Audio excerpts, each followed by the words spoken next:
The shelter was full that week. Kids just lined the walls, barking a quota of concrete, mostly over each other like a chorus of confusion and fear. But one sound stood out.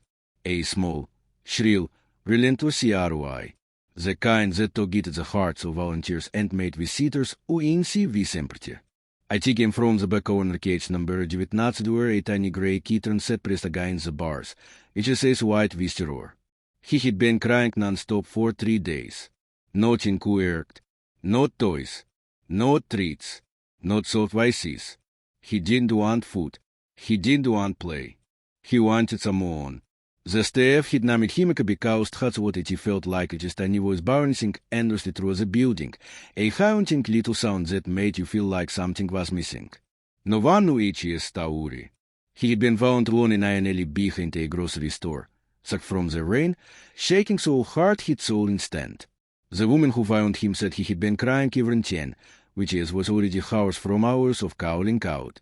They figured he was dumped. Maybe separated from his mother or litter. IT happened all the time. But it was crazier than just the usual kitten moss. They were sharp, desperate, focused, like he wasn't just scared. He was looking for someone specific. On the 4th day, me arrived at the shelter. She was a college student who volunteered every Friday after class. Her job was mostly feeding, brushing, and helping with adoption paperwork.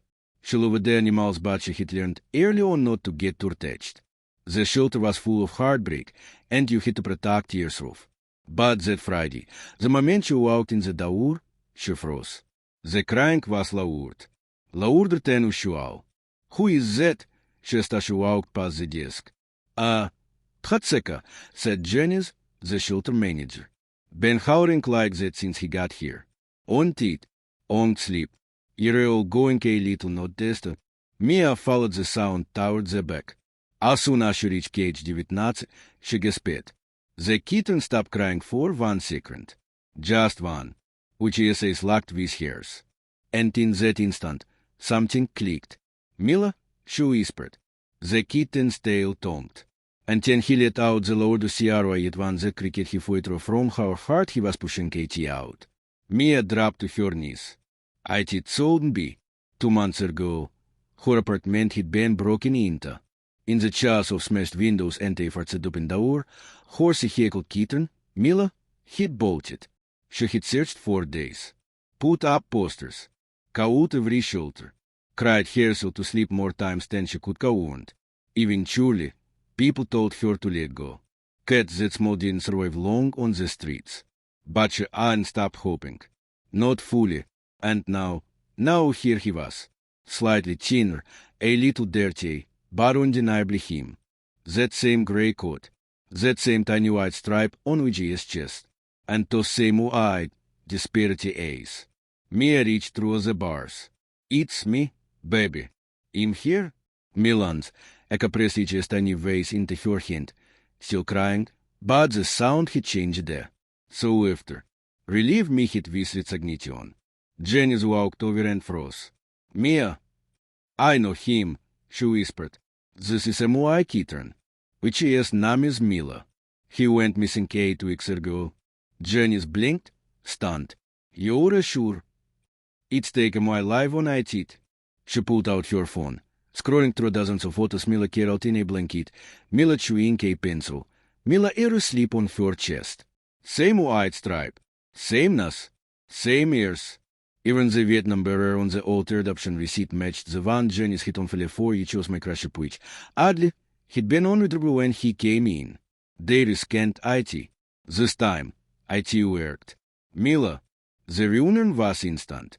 The moment the cage door painted, Mila launched himself into her arms, Ichi's tiny body trembling with joy.